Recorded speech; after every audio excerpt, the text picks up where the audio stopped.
Hello my friends, this is Irina Shovtsov, the creator of Happiness Academy, a 12-week program designed for people who are struggling to recover post-breakup separation and divorce, to live a meaningful life again.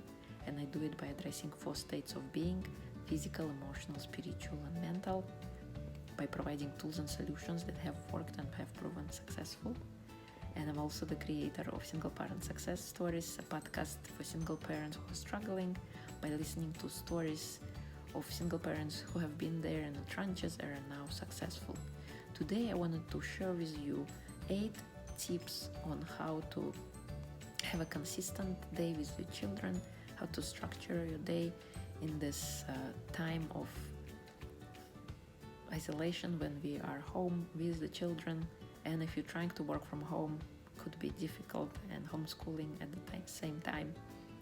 So here are the 8 tips, and I heard them on Little Humans. It's an episode, it's a program designed by Mindvalley, and right now they're offering free live calls with different parenting experts by sharing ideas on conscious parenting. So number 1 thing is independent play. Independent play is important for your child. You don't need to watch them every second of every day.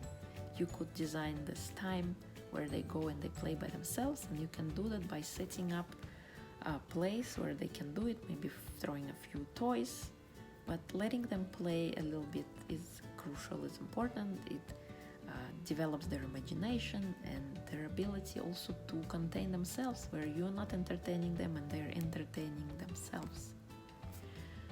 Number 2 is focus time. Focus time is when you need, if you're working from home, you need to set time when you are working and you cannot be disturbed. And the children also need that focus time. Maybe it's the time when they are learning and when they need to concentrate on something. So you explain to them that, focus time is important for both of you. Then number 3 is movement time. Movement is important whether you're a child or an adult. Incorporate it into your daily routine. Make it fun. Maybe you throw a ninja warrior run, throw some pillows on the floor, or build a fort and remove all the things that they can break, like crystal vases or anything that can be destroyed.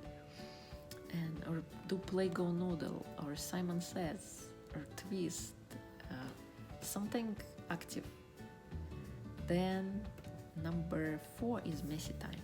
Messy time is important because if you don't set it up, then they go and destroy some other part of your house, and you don't want to do that. If they have a designated messy time, it will give them the ability to get dirty. You're probably not gonna like it because you will have to clean up afterwards, but messy time is important. Maybe you can lace a few newspapers on the ground, or some plastic material so that it's contained somewhat. And the things, because it's sensory play where they learn maybe playing with sand or mud or paint, maybe playing with Easter eggs. So set it up. Otherwise, if you don't do it, then they go and destroy somewhere else. My son likes to experiment with water, and he has this obsession where he pours stuff and mixes ingredients. So if this designated time is not created, then something might get ruined somewhere else when you are not watching. All it takes is a second of turning away. So number 5 is quiet time. Quiet time can be a nap, listening to music,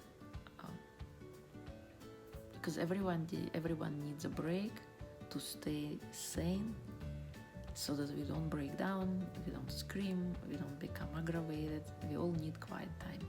Maybe it's 15 minutes a day, maybe it's 20 minutes a day, but explain to your child that now is quiet time, and maybe give them something to do. Maybe they go to sleep, and maybe you can do some work also.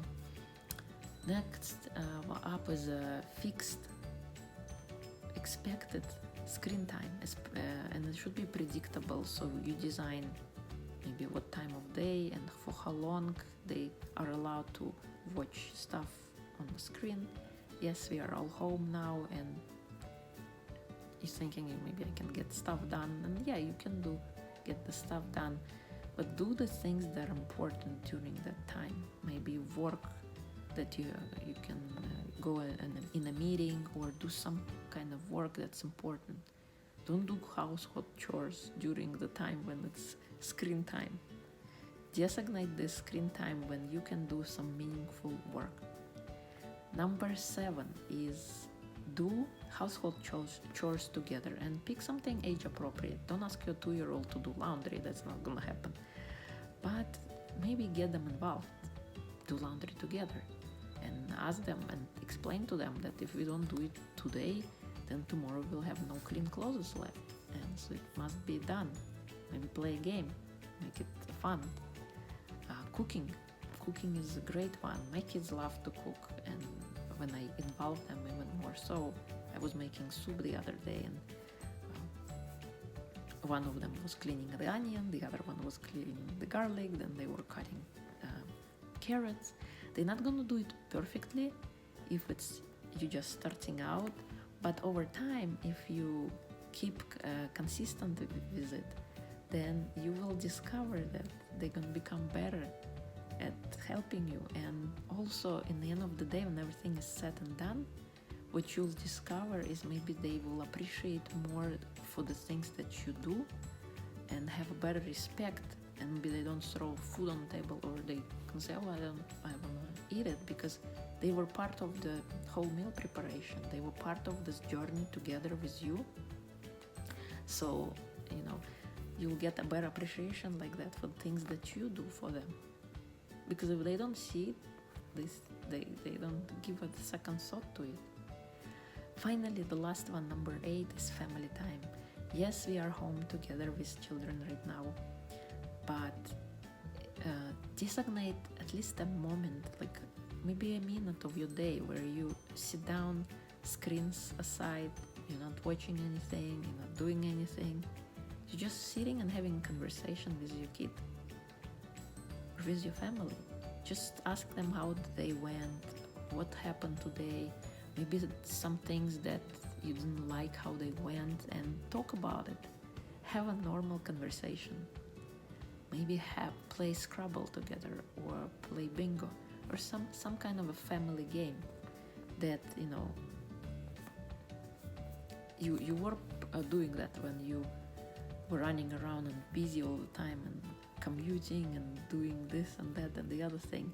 Now that you are home, and yes, you are together with your children, and sometimes you may get aggravated, but designate this family time when it's not quiet, but it's a dedicated time when you spend with your children, talking to them, asking about their day, things that work, things that don't, things that maybe aggravate you, and how to work it out and how to make it beneficial for all parties involved, because we are all together and at home, and we want to be sane, consistent, and able to move forward. Thank you for listening, and I'm gonna leave links below where you can find out about Little Humans, about the things that they're offering live calls during, I think, this week and maybe the next.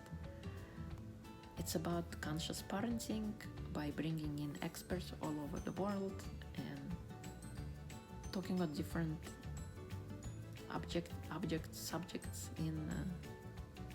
in terms of parenting. Thank you, and I hope you have a great day.